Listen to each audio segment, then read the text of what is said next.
India market invest माइंडसेटे आपनादेर स्वागत। जा চ্যানেল नतून एसेছেন তাদেরকে বলবো প্লিজ চ্যানেলটাকে সাবস্ক্রাইব করবেন, লাইক করবেন, বেল আইকনটা প্রেস করবেন, তার সাথে অল বাটনটা প্রেস করবেন, নোটিফিকেশন সঙ্গে সঙ্গে আপনাদের কাছে গিয়ে পৌঁছাবে। কল্যাণ জুয়েলার্স তো জুয়েলারি সেগমেন্টের একটা দিগ্গজ কোম্পানি, যেই কোম্পানিটা বলতে পারেন মার্কেট ক্যাপিটালাইজেশন অনুযায়ী কিন্তু নাম্বার 2 কোম্পানি। তো এই কোম্পানিটাকে দেখলে দেখা যাবে আজকের দিনে কোম্পানিটা 8% ওপরে কিন্তু একটা ডাউনসাইড মুভমেন্ট দেখছে, যেখানে কোম্পানি রেজাল্ট ডিক্লেয়ার করেছে, রেজাল্ট কিন্তু যথেষ্ট ভালো ডিক্লেয়ার করেছিল, তাও কোম্পানি এতটা পড়েছে কেন? যেখানে আর্লি মর্নিংয়ে 6% ওপরে একটা ভালো গ্যাপ আপ ওপেনিং হয়েছিল। তো চলুন দেখিনি আজকে কোম্পানিটা এতটা পড়লো কেন। স্যার দেখুন, দেখলে দেখা যাবে আমরা যদি কোম্পানির ইনকাম দেখি 5,528, সেটা কি হয়েছে 7,200, ইয়ারলি অনেকটা জাম্প করেছে, এবং কোয়ার্টারলি দেখলে দেখা যাবে 6,100টা 7,200, তো কোয়ার্টারলিও কিন্তু কোম্পানির রেভিনিউ যথেষ্ট জাম্প করেছে। আমরা যদি প্রফিট দেখি, এক বছর আগে 178 কারোর ছিল, সেটা হয়েছে কত 264, ব্যাপক জাম্প করেছে। এবং কোয়ার্টারলিও দেখলে দেখাবে 188টা 264 হয়েছে। তো দেখলে দেখা যাবে কোম্পানি কিন্তু কোয়ার্টার 1-এর রেজাল্ট কিন্তু ফাটাফাটি দেখিয়েছে, তাও কোম্পানির মধ্যে একটা গিরাবাট দেখা যাচ্ছে। স্যার এরকম গিরাবাট দেখার পিছনে কারণ কি? কারণ এই কোম্পানিটার অর্থাৎ কল্যাণ জুয়েলার্স, এই কোম্পানিটার কিন্তু দেশের বাইরেও বিজনেস রয়েছে এবং ইউএসএ যথেষ্ট ভালো বিজনেস রয়েছে।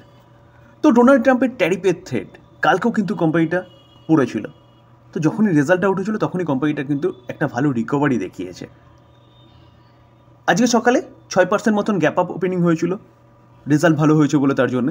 কিন্তু পড়ার পিছনে কারণ কি? কারণ হচ্ছে ডোনাল্ড ট্রাম্পের ট্যারিফের থ্রেট, যেখানে জেমস এবং জুয়েলারি ইন্ডাস্ট্রির ওপরে কিন্তু ডোনাল্ড ট্রাম্পের 50% ট্যারিফ কার্যকরী হবে।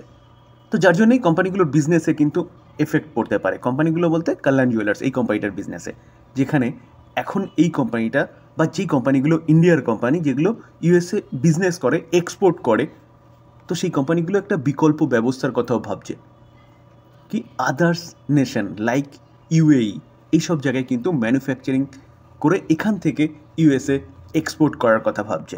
দেখুন এই আর্টিকেল দেখলে দেখা যাবে যে manufacturing unit on low tariff countries like UAE, Mexico to continue export to the US. তো ইন্ডিয়ার এই জেমস এবং জুয়েলারি কোম্পানিগুলো কিন্তু এই ট্যারিফের হাত থেকে বাঁচার জন্য বা এক্সপোর্টটাকে ধরে রাখার জন্য এরকম একটা চিন্তাভাবনা নিচ্ছে। তো বলতে পারেন স্যার কল্যাণ জুয়েলার্স পড়ছে, কিন্তু টাইটান তো পড়ছে না। স্যার যেটা ফার্স্টেই বললাম যে কল্যাণ জুয়েলার্সের ব্যাপক একটা এক্সপোজার রয়েছে বিজনেসের ইউএসএ, যার জন্য কিন্তু এই কোম্পানিটা পড়ছে। তো এখান থেকে কোম্পানি শেষ হয়ে যাবে? দেখুন কোনো কোম্পানি শেষ হয় না, বিজনেসে এফেক্ট পড়বে, তাই জন্যে কিন্তু কোম্পানি রিয়্যাক্ট দেখাচ্ছে ভালো রেজাল্ট করার পরেও। তো আস্তে আস্তে আমরা কিছু হোপও খুঁজে পাচ্ছি, যেখানে যেখানে এই মাসেই ইউএস থেকে অফিসিয়ালসরা আসছে ট্যারিফ নিয়ে কথাবার্তার জন্য, এবং তার পাশাপাশি যেটা একটু আগে দেখালাম যে মেক্সিকো বা ইউএই বা আদার্স কান্ট্রি থেকে ম্যানুফ্যাকচারিং করে সেটাকে ইউএসএ এক্সপোর্ট করবে, এই আরেকটা হোপ। এবং তার পাশাপাশি যে হোপটা কি, ট্রাম্প এবং পুতিনের মধ্যে কিন্তু খুব তাড়াতাড়ি একটা বৈঠক হতে চলেছে কি নিয়ে? ইউক্রেন এবং রাশিয়ার যুদ্ধ নিয়ে, যেখানে ইউক্রেন রাশিয়ার যুদ্ধের যদি অবসান হয় বা পিস টক যদি সাকসেসফুল হয়, তাহলে কিন্তু যে ইন্ডিয়ার ওপর যে এক্সট্রা ট্যারিফ 25%, সেই ট্যারিফটা কিন্তু উঠে যাবে। কেন বলছি? কারণ ডোনাল্ড ট্রাম্প এক্সট্রা 25% লাগাচ্ছে কেন ট্যারিফ? কারণ ভারত অয়েল পারচেস করে রাশিয়াকে কি করছে? ফান্ডিং করছে, এটাই বলছিল ডোনাল্ড ট্রাম্প। তো সেই পিস যদি হয়ে যায় তাহলে এখানে আর ফান্ডিং করার ব্যাপারটা আসবে না, যার ফলে 25% ট্যারিফ কিন্তু কাট হতে পারে, বিজনেস আরও ভালো হতে পারে। এবার যারা বলছেন যে টাইটান কেন এতটা ভালো করছে, দেখুন রেজাল্ট তো টাইটানও ভালো করছে, এবং টাইটানেরও ছোটোখাটো এক্সপোজার ইউএসএ রয়েছে। তো এই কোম্পানিটা ইন্ডিয়ার সাথে সারা ওয়ার্ল্ড এবং তার পাশাপাশি ইউএসএও তো করে। ইউএসএ যদিও বা ছোটোখাটো এক্সপোজার রয়েছে, যেখানে তার বিজনেসেরও কিন্তু ক্ষতি হবে। এই কোম্পানিটা তাহলে কেন মুভমেন্ট দেখাচ্ছে? প্রায় 1.5%-এর কাছাকাছি এখনও পর্যন্ত ভালো আফসাইড মুভমেন্ট রয়েছে। দেখুন আমরা যদি লাস্ট 6 মাসের চার্ট দেখি, দেখলে দেখা যাবে এই টাইম পিরিয়ডে কোম্পানিটা প্রায় 6-7% পড়েছিল। কেন পড়েছিল? পড়ার পিছনে কারণ ছিল এই জায়গাটায় কোম্পানি Q1-এর রেজাল্টের আপডেট ডিক্লেয়ার করেছিল। দেখুন দেখলে দেখা যাবে এই জায়গাটা মোটামুটি ওই 9 জুলাই এরকম টাইপের, সেই সময় সেই দিনকে 8-9 জুলাই এরকম টাইমে কোম্পানিটা তার Q1 আপডেট ডিক্লেয়ার করেছিল এবং আপডেট মার্কেটের পছন্দ হয়নি, তার জন্য কোম্পানিটা পড়েছিল। তো রেজাল্ট যখন ভালো দেখছে তো মার্কেট তাই এই কোম্পানিটাকে নিয়ে সেলিব্রেট করছে।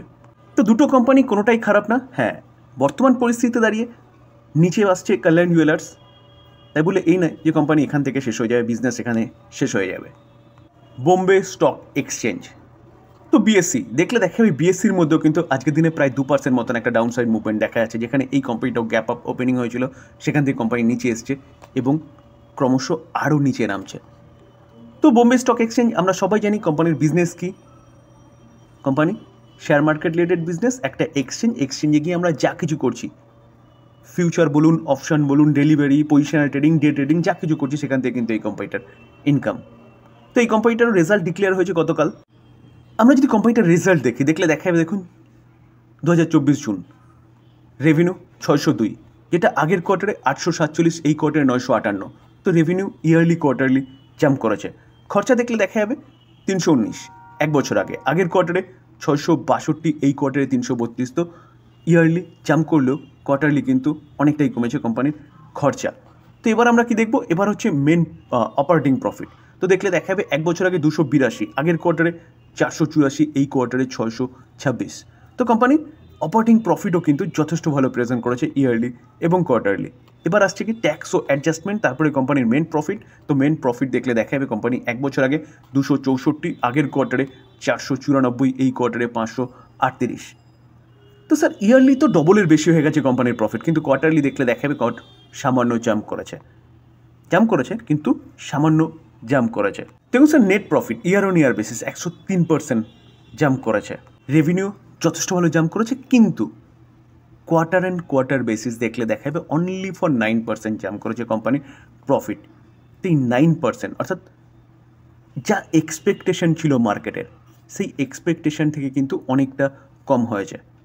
এটাই মার্কেটের পছন্দ হয়নি, যেখানে আমরা দেখেছিলাম যে অপশান ট্রেডিং, তার থেকে ট্রেডার্সদের দূরে রাখার জন্যে লট সাইজ বাড়ানো হয়েছে। তার পাশাপাশি ব্যাঙ্ক নিফটি সহ আরও বিভিন্ন ইন্ডেক্সের উইকলি এক্সপায়ারি বন্ধ করে দেওয়া হয়েছে। তো বলতে পারেন একরকম মার্কেট থেকে ট্রেডারদের অপশান ট্রেডিং থেকে বিরত রাখার জন্য কিন্তু সেবি পদক্ষেপ নিচ্ছে, যার এফেক্ট এই কোম্পানিটার বিজনেসে দেখা গেছে, যেখানে এটাও বলতে পারেন শেয়ার হোল্ডারদের চিন্তিত করছে যে গভর্নমেন্ট আরও কিছু পদক্ষেপ নেওয়ার কথা বলছে, যদিও অফিসিয়ালি এখনও কোনো নিউজ পাওয়া যায়নি, যেখানে সেবি চেয়ারপারসন কিন্তু সেটাকে ডিনাই করেছে। কিন্তু আনঅফিসিয়ালি গভর্নমেন্ট বা সেবি এই অপশান ট্রেডিংকে আরও বলতে পারেন অপশান ট্রেডারদের আরও ডিমোটিভেট করার জন্য কিন্তু আরও কিছু পদক্ষেপ নিতে পারে, যার ফলে এই কোম্পানিটার বিজনেসে আরও ক্ষতি হতে পারে। তো এইটাই কিন্তু মার্কেটের কাছে খারাপ লাগার মেন কারণ, এবং আজকের দিনে এত ভালো রেজাল্ট করার পরেও কোম্পানিটা ডাউনসাইড মুভমেন্ট দেখাচ্ছে।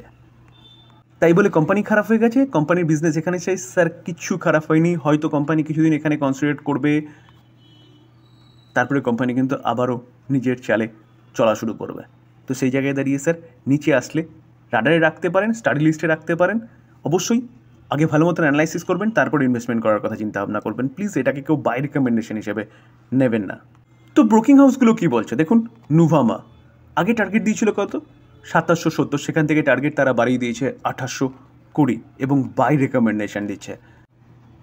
দিগ্গজ ব্রোকিং হাউস মতিলাল ওসওয়াল কী বলছে যে বিএসসি লস হতে পারে কত 300 থেকে 400 basis point premium turn over. কেন? শোনা যাচ্ছিল যে টুয়েসডে থেকে থার্সডেতে তাদের যে উইকলি এক্সপায়ারি সেটা শিফট হতে পারে। যদি শিফট হয় তাহলে মতিলাল ওসওয়ালের অনুযায়ী এতটা লস হতে পারে, যার জন্য এই কোম্পানিটাকে নিয়ে তারা বাই রেটিং দিচ্ছে ঠিকই, কিন্তু প্রিভিয়াস যে টার্গেট দিচ্ছিল সেখান থেকে কিন্তু টার্গেটকে কমিয়ে দিচ্ছে কত? Only for 2600। দেখুন broking house Jefferies hold rating দিচ্ছে বিএসসিকে নিয়ে এবং টার্গেট দিচ্ছে কত? 2790। গোল্ডম্যান স্যাক নিউট্রাল রেটিং দিচ্ছে এবং টার্গেট দিচ্ছে কত? 2550। তো স্যার এবার চিন্তাভাবনা আপনি কি করবেন? এনএসডিএল একটা ডিপোজিটারি, আজকের দিনেও দেখলে দেখাবে এনএসডিএল কিন্তু 17.5% একটা আফসাইড মুভমেন্ট দেখাচ্ছে, যেখানে গতকালকেও আমরা দেখেছিলাম 20% একটা আফসাইড মুভমেন্ট দেখিয়েছে। যেখানে আমরা যদি লাস্ট এক মাসে দেখলে দেখাবে 40% আপসাইড মুভমেন্ট দেখাচ্ছে এবং যে আইপিওর প্রাইস রেখেছিল না 800, তো সেখান থেকে দেখলে দেখা যাবে কোম্পানিটা কিন্তু প্রায় 60%-এর ওপরে একটা ভালো মুভমেন্ট প্রেজেন্ট করেছে। তো অনেকে বলছেন স্যার এই জায়গায় দাঁড়িয়ে কি এখনও বাই করা যায়? দেখুন স্যার, বাই করা বা না করা টোটালটাই হচ্ছে আপনার ডিসিশন। তবে আমি জাস্ট সাজেশান দেবো আপনাকে যে কোম্পানির লিস্ট হওয়ার পরে অনেকটা দৌড়েছে। প্রাইস 800 রাখা হয়েছিল, সেখান থেকে কোম্পানি চলে গেছে কততে? 1300-তে। ক্যালকুলেশন করলে 60%-এর ওপরে একটা মুভমেন্ট অলরেডি কোম্পানি দেখিয়েছে। তো এখান থেকে মনে হয় না কোথাও একটা রিস্ক কি ভ্যালুয়েশনে চলে গেছে কোম্পানি। কিছুটা অ্যাডজাস্ট হতে দিন, তারপরে চিন্তাভাবনা করতে পারেন এই কোম্পানিটাকে নিয়ে। সেই তুলনায় সিডিএসএলকে দেখলে দেখা যাবে সিডিএসএল কিন্তু আস্তে আস্তে মুভমেন্ট দেখানো শুরু করেছে, কারণ এনএসডিএলের আইপিওর খবর যবে থেকে এসেছিল কোম্পানিটা কিন্তু নিচেই নামছিল। লাস্ট এক মাসে দেখলে দেখা যাবে দেখুন কোম্পানিটা 9% মতন ডাউন সাইড মুভমেন্ট দেখিয়েছে। অবশ্যই মার্কেটের একটা প্রেসার তো ছিলই, তার সাথে সাথে সিডিএসএল এর কম্পিটিটার এনএসডিএল মার্কেট লিস্ট হতে চলেছে, যার মধ্যে একটা নেগেটিভ ইম্প্যাক্ট কিন্তু কাজ করেছিল। তো কোম্পানিটা লিস্ট হয়ে গেছে, অর্থাৎ এনএসডিএল লিস্ট হয়ে গেছে এবং এই কোম্পানিটা কিন্তু আস্তে আস্তে তার জার্নি আবারও শুরু করেছে। তবে সিডিএসএলের থেকে ভ্যালুয়েশনের দিক দিয়ে কিন্তু এনএসডিএলের থেকে ভ্যালুয়েশনের দিক দিয়ে কিন্তু সিডিএসএল ঠিকঠাক ভ্যালুয়েশনে রয়েছে বলতে পারেন। তবে প্লিজ আবারও বলে রাখি যে এই ভিডিওতে যেসব কোম্পানিগুলো নিয়ে আলোচনা করলাম সেসব কোম্পানিগুলোর সম্বন্ধে নিউজ পাওয়া যাচ্ছে, তার জন্য আলোচনা করলাম। তো প্লিজ এটাকে কেউ বাই রিকমেন্ডেশন হিসেবে নেবেন না। বাই করার আগে নিজে ভালো মতন অ্যানালাইসিস করবেন, নিজের রিস্ক বুঝবেন, তারপরে বাই করবেন, বা আপনার ফাইন্যান্সিয়াল অ্যাডভাইজারের সাথে কথা বলে নিয়ে তারপর বাই করবেন। থ্যাংক ইউ, ভালো থাকবেন।